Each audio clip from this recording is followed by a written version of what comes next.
Berlin. West Side. A winter night in the late 1960s.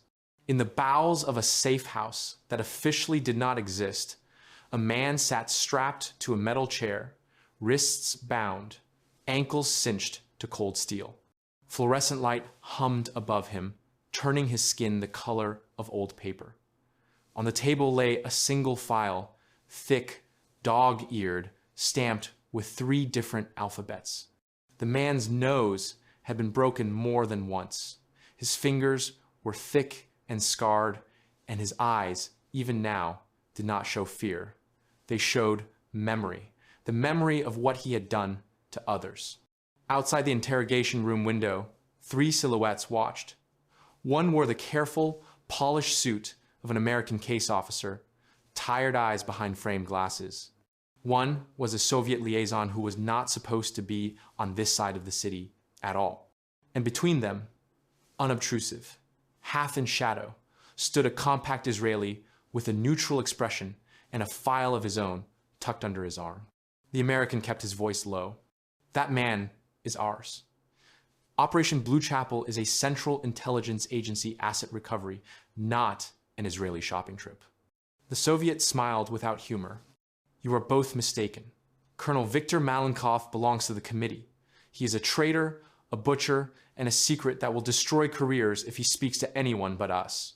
The Israeli did not answer immediately. On the other side of the glass, Malenkov shifted, tested the cuffs. For years in Lubyanka, he had been the one standing over men in chairs like that. They called him the surgeon. Not because he saved lives, but because he knew exactly which nerve to press and which bone to break to turn a human being into a pleading whisper.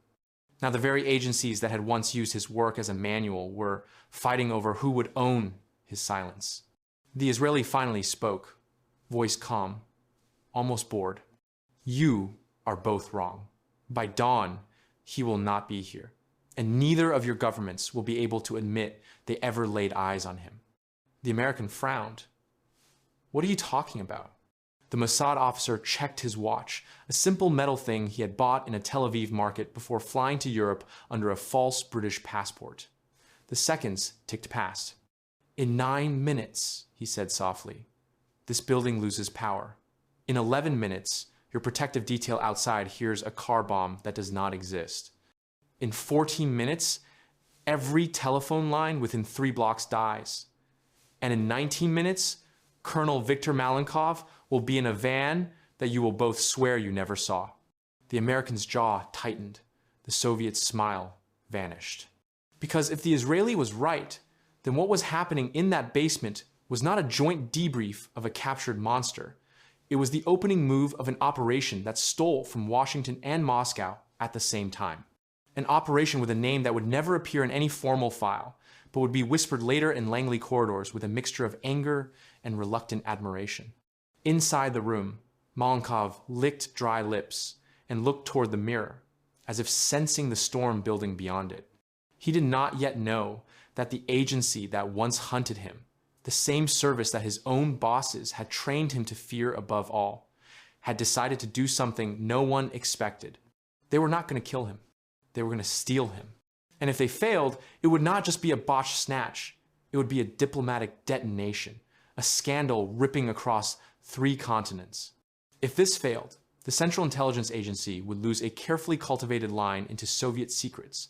The KGB would announce to the world that its most feared interrogator had been kidnapped under American protection, and Israel would face the fury of 2 superpowers at once. But if it worked, if Mossad could crush a Central Intelligence Agency operation on Western soil and spirit, away the Kremlin's darkest instrument, it would prove something far more important than any single secret Malenkov might speak. It would prove that in the hidden world of the 1960s, a small state could reach into the shadows of empires and rearrange their pieces as it pleased. This story follows the YouTube Operation Story blueprint structure. To his neighbors in a gray Moscow housing block, Viktor Malenkov was a quiet mid-level official who kept odd hours and never spoke about his work. He brought home simple groceries, nodded politely in the stairwell, and once helped an old woman carry a sack of coal up 3 flights of stairs. To the KGB, he was something else entirely. Deep in the basement levels where the paint peeled and the air smelled of sweat and cigarette smoke, they called him the surgeon. He had grown up in the wreckage of post-war Eastern Europe, orphaned early, hardened in state homes where cruelty was as common as bread. Recruited as a teenager for his lack of visible hesitation under pressure, his gift was simple and terrifying. He understood how fear worked. While other officers broke men with blunt force, Malenkov preferred precision. An interrupted sleep cycle here, a carefully staged rumor there, the strategic withholding of medical care. He listened more than he shouted. He took notes as his subjects slowly dismantled themselves. Over the years, he extracted confessions from double agents, scientists suspected of treason, and soldiers who had seen the wrong thing on the wrong front. Many of those confessions ended in unmarked graves. For the KGB leadership, he was invaluable. For the West, he was a ghost story told in debrief rooms to remind new agents what awaited them if they were ever caught on Eastern soil. But the world was changing. By the early 1960s, the Kremlin was turning inward, suspicious not only of enemies abroad, but of its own guardians. Factional struggles in Moscow meant that men like Malenkov, who knew too many secrets and too many methods, became potential liabilities. Political tides shifted. One faction wanted to elevate him. Another wanted him buried so that his techniques and the decisions that had ordered them could never be traced back to a specific set of signatures. Malenkov saw the danger. In intercepted cables and whispered meetings with cutouts, Western intelligence began to sense something unusual. The very architect of Soviet fear might be looking for a way out. Not out of guilt, but out of survival. The Central Intelligence Agency moved first. To Langley planners, recruiting Malenkov under the guise of defection was a strategic fantasy. Imagine, they said in closed briefings, a man who has read the internal reports on every major interrogation program, who knows which Soviet networks are most brittle, which officers are most afraid of exposure. He could give them not just names, but the psychology of an entire system. Yet Langley was not the only service listening. In Tel Aviv, within Mossad's headquarters, Malenkov's name appeared on a handwritten list pinned to a corkboard in a windowless room. For Israeli planners, he was not just another Soviet. He represented something deeply personal. Many of the methods he had refined had first been used on Jewish dissidents, on refuseniks, on prisoners whose stories haunted the new state. There were officers in Israeli intelligence who could point to scars on relatives and say, quietly, men like him did this. So when word reached them that the Central Intelligence Agency had opened a channel, planning a secret exfiltration through West Berlin under a sanitized codename, it triggered an argument that lasted for hours. Some argued that Malenkov should simply die, preferably by someone else's hand. Let the committee clean up its own monster. Others saw in him a twisted opportunity. What if, one senior officer asked in a meeting that would never be recorded, we do what no one expects from a small country surrounded by enemies? What if we steal the man who wrote the manual on breaking human beings and make him talk to us on our terms? It was not just vengeance. It was cold calculus. Malenkov knew the names of former Nazi collaborators who had traded their past for quiet lives in Latin America. He knew which European officials had quietly cooperated with Moscow, which Arab states had accepted Soviet training. He was a map of the entire shadow network that surrounded Israel, from Damascus to Budapest. But there was another layer. In an era where Washington and Moscow treated the Middle East like a chessboard, Israel wanted more than intelligence. It wanted leverage. If it could demonstrate that it could outmaneuver both superpowers in a single stroke, it would change the way every capital calculated its risks. And so, behind soundproof doors, Mossad gave the idea a name, a bland, forgettable code name that would sit innocently in a file drawer. On paper, it was a study in asset recovery. In reality, it was something far more provocative. They were not just going to acquire a defector. They were going to crush an American operation on Western soil, humiliate Soviet counterintelligence, and vanish the most feared torturer in the Eastern Bloc into a silence no one would believe. The decision did not come quickly. In Tel Aviv, the debate moved from one room to another, always behind closed doors. The Foreign Ministry warned of catastrophe. "If this leaks," one diplomat said, "our relationship with Washington will suffer for a generation. They already worry that we act alone. This would prove it." Inside Mossad, the tone was different. Operations officers pulled maps of Berlin off the shelves, tracing routes with fingertips. They studied the chain of custody that the Central Intelligence Agency had designed for Malenkov's defection. From an arranged escape from Prague, to a staged car breakdown near a border crossing, to safe flats in West Berlin, and then a quiet flight under a false name, to a debrief site in Western Europe. It was elegant, careful, and based on one core assumption: that the only serious threat to the operation was Soviet retaliation. No one in Langley planning groups truly believed that a small Middle Eastern ally would dare to interfere. That assumption became Mossad's opening. In an internal meeting, the head of operations laid it out in plain language. "Washington will not expect us. Moscow will not believe we had the audacity. That is why it can work, but it must be perfect. One mistake, one dead American, one traceable passport, and we will be dealing with more than angry cables." They called the plan Operation Needle, a reference to both the needle in a haystack and the needle that could puncture the skin of giants without being seen. On the other side of the world, in Langley's secure conference rooms, the Central Intelligence Agency made its own decision. Malenkov was to be their prize. His debrief would be classified above top secret. Only a handful of officers would be allowed in the room. The operation to extract him was codenamed Blue Chapel, a name chosen precisely because it meant nothing. In Moscow, the committee reached a very different conclusion. Suspecting that Malenkov was having doubts, they created an internal security review team tasked with shadowing him. If he showed signs of disloyalty, they would quietly arrange an accident. A car crash, perhaps. A sudden illness. 3 different services, 3 different plans, all converging on the same man. It was in the intelligence phase that Mossad made its most important move. Rather than deploy large teams, they focused on pattern. They tracked not just Malenkov, but the Americans following him. They watched airport lounges, monitored hotel bookings, and used sympathetic European contacts to follow the chain of safe houses built by Blue Chapel. They were not just watching where the target went. One Mossad analyst would later recall to a closed commission. They were watching how the Americans moved around him, who they trusted, which cars they chose, which border guards looked the other way. It was like mapping the rhythm of a dance. That rhythm revealed weak points. The most important was this.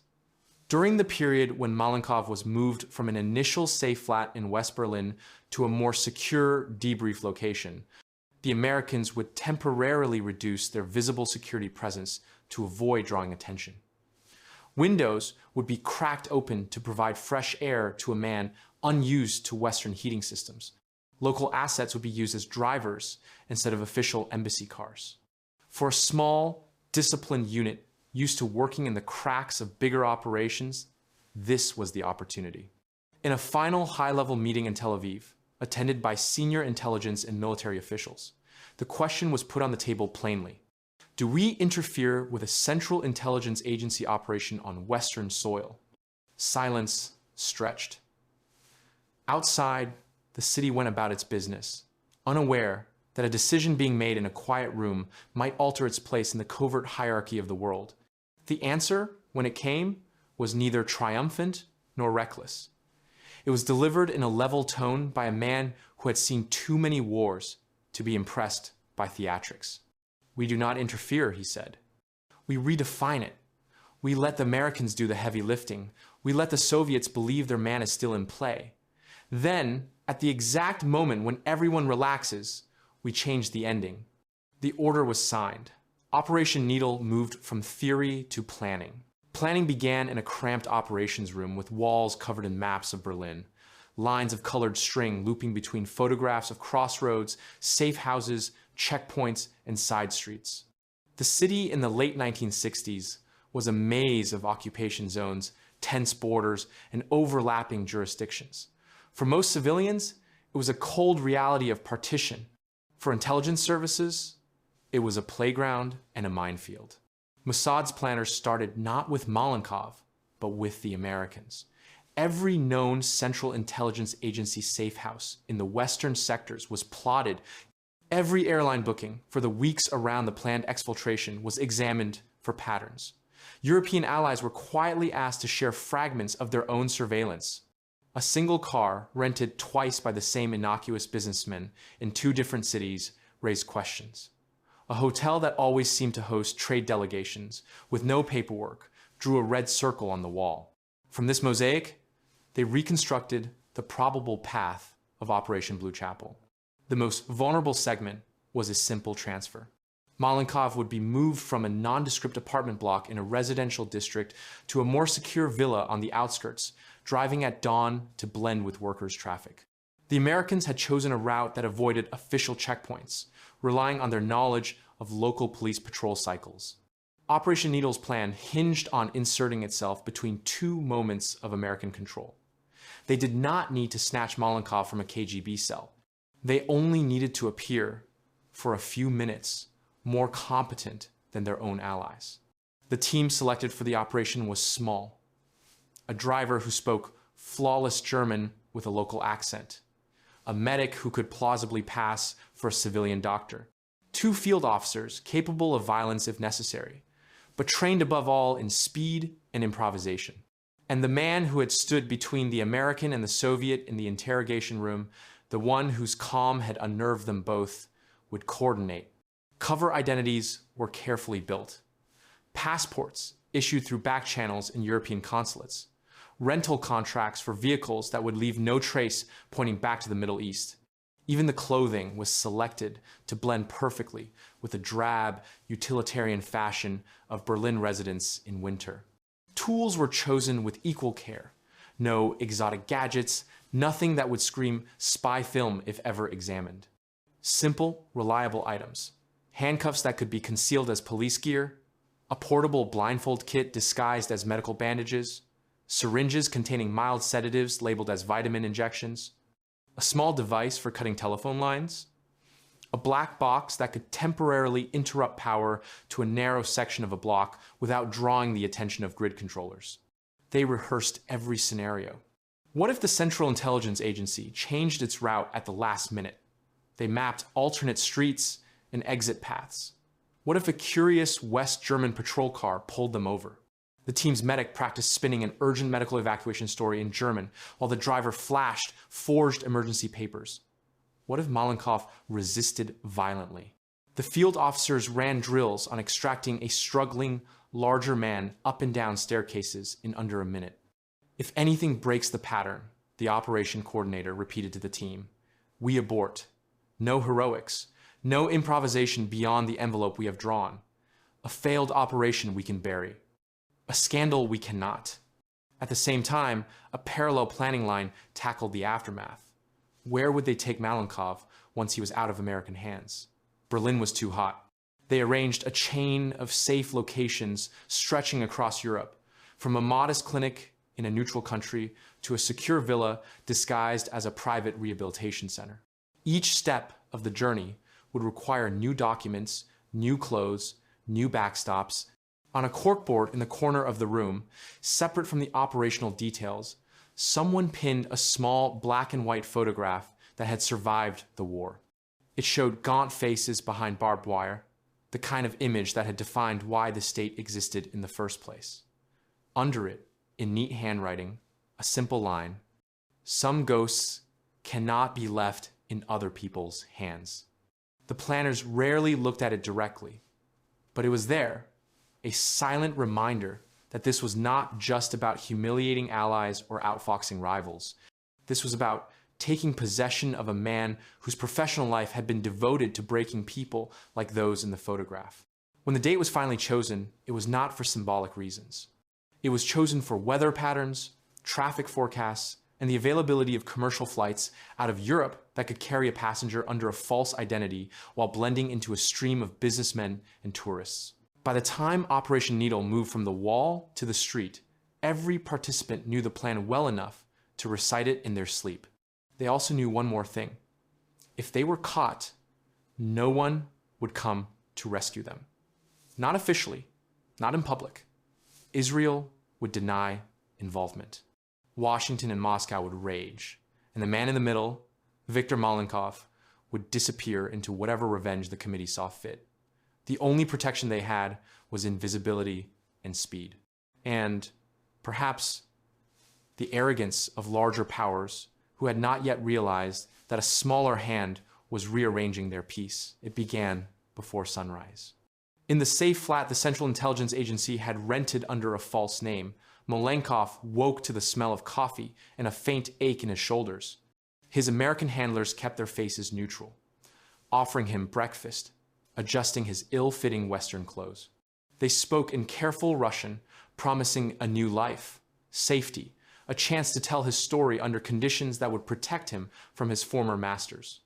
What they did not know was that outside, on a parallel street, another team was already in motion.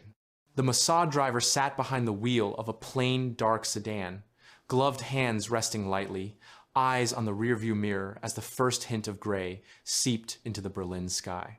In the back seat, the medic checked his bag for the third time, fingers touching each labeled vial, each roll of bandage, each document pouch. The two field officers sat still, their breathing measured, listening to a small radio tuned to local traffic updates. At the appointed time, the American team made their move. Malenkov was guided down the stairwell, escorted by two case officers and a local asset acting as driver. They stepped into the cold air, the street still quiet, windows dark. They never saw the first move. A delivery van, which had been parked innocently half a block away, suddenly lurched forward, grinding gears as it stalled in the middle of the narrow street. The driver, a young man in a cap, jumped out, shouting in German about a broken clutch, waving his arms apologetically as he tried and failed to push the vehicle aside. The Americans cursed under their breath. Their car's path was blocked. They could not easily back up without drawing attention. One case officer moved forward to help, calling out in halting German. That was when the power went out. The streetlights, already dim, flickered once and died. The building stairwells went dark. The only illumination came from the pale dawn sky and a single flickering bulb in a shop window across the way. Somewhere nearby, a fuse had been tripped by a small, deliberate device hidden in a junction box. Confusion bought seconds. A plain sedan rolled smoothly into position behind the stalled van, as if simply another commuter irritated by the obstruction. The Mossad driver stepped out, speaking rapid German, joining the small chaos around the delivery van. As he did, the medic and one field officer slipped along the passenger side of the American car. "Sir, step out for a moment, please," the medic said in flawless German to the local driver, flashing forged municipal credentials. "There is a gas leak reported on this block. We need to clear the vehicles." The driver hesitated, then obeyed. The case officer in the back turned to speak to him. In that instant, the field officer opened the rear door, leaned in, and pressed a small, pad-soaked cloth against Malenkov's face while whispering in Russian, "Do not struggle. This is your only chance." Malenkov, trained to resist, felt the sting of instinct. For a split second, he tensed, ready to fight. Then he heard the language. Not American vowels mangling his name, not the harsh Moscow accent of his former colleagues, but something else. Russian with a faint, unexpected flavor. Israeli. His mind flashed through possibilities even as the sedative fog rolled in. Israelis, of course. The people whose pain had been a frequent topic in the rooms where he worked. The people who, among all his enemies, had the darkest reasons to hate him. Irony, he thought dimly, as the world tilted. The extraction took less than half a minute. Malenkov was pulled from the American car while the case officers were still focused on the stalled van. A spare coat was thrown over his shoulders, his head bent, his wrists cuffed under fabric. To a casual glance, he was just another irritated commuter being ushered away from a supposed gas leak. The sedan's back door opened and closed once. The Mossad driver was already behind the wheel, the engine humming. The medic climbed in beside Malenkov, checking his pulse, murmuring in German about evacuation procedures to anyone who was listening. By the time the Americans realized that their passenger was no longer in the back seat, the sedan had turned a corner and vanished into the grown-up traffic of a waking city. Panic erupted. Radios crackled. Orders shouted. One case officer sprinted down the street, eyes scanning every vehicle. Another ran back to the building to check if Malenkov had somehow doubled back. The local driver cursed, hands shaking, as he explained the alleged gas leak. Within minutes, American calls went out across secure lines. Blue Chapel compromised, asset missing, possible Soviet interference. But as the Americans scrambled, another layer of the plan unfolded. In a different neighborhood, an explosion ripped through a parked car, shattering windows and sending a plume of smoke into the sky. No one was hurt. The car had been empty. But the noise and fire pulled police, emergency vehicles, and curious crowds away from the sector where the real theft had just occurred. Somewhere in a Soviet listening post, an analyst logged the explosion and the sudden increase in American radio traffic, drawing the predictable conclusion the committee had struck. The Americans had lost their prize to a rival, not an ally.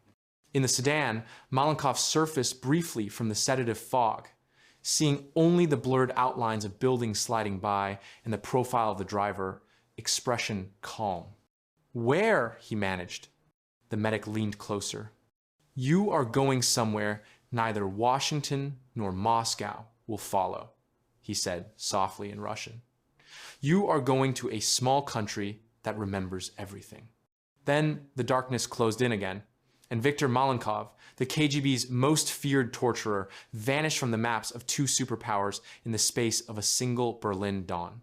The discovery was messy, frantic, and carefully misdirected. On paper, the first official reports out of Berlin blamed a Soviet hit team. Anonymous officials briefed trusted journalists about a bold KGB move to snatch back their rogue officer. Rumors spread through diplomatic circles that the committee had penetrated American security at a high level, that the Cold War had entered a new phase. In Washington, angry meetings filled secure rooms. How had they lost a man already under their protection? The Central Intelligence Agency launched an internal investigation. They interrogated the case officers on the ground, reconstructed every step, every decision. They reviewed the stalled van incident, the power outage, the fake gas leak. Some voices in the room, quieter and more cautious, suggested the possibility of a third party. "Look at the timing," one analyst argued. The KGB had no reason to risk such a public move on Western soil when they could have eliminated Malenkov quietly before he ever crossed a border.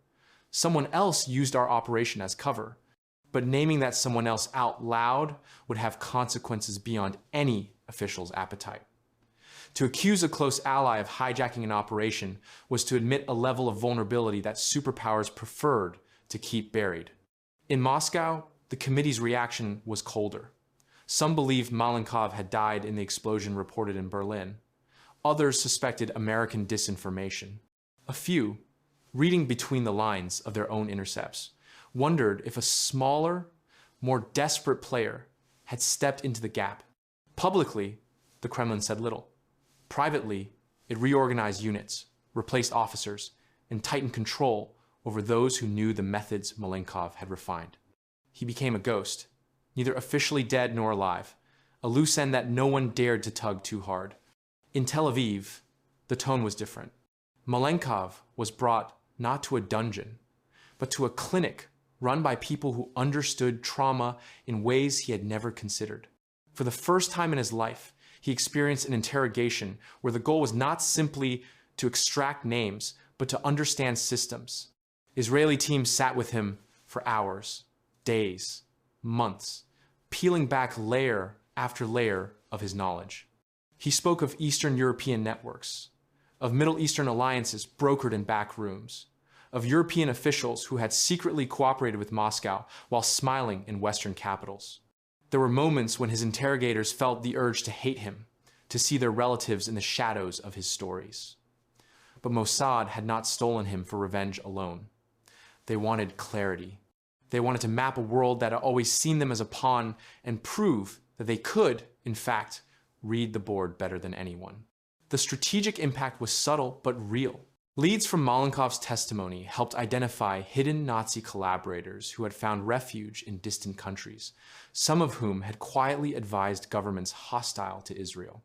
His insight into Soviet training programs in Arab states allowed Israeli planners to anticipate tactics on future battlefields, saving lives that would never know his name.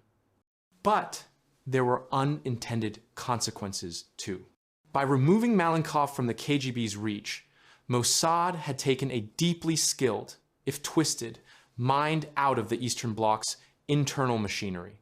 In his place, younger, more ideologically driven officers rose. Men less interested in precision and more interested in spectacle. The committee's methods became cruder in some places, more brutal and less controlled, creating blowback in ways that even Mossad could not fully predict. In the years that followed, whispers about the Berlin theft circulated in intelligence circles. No official ever confirmed it.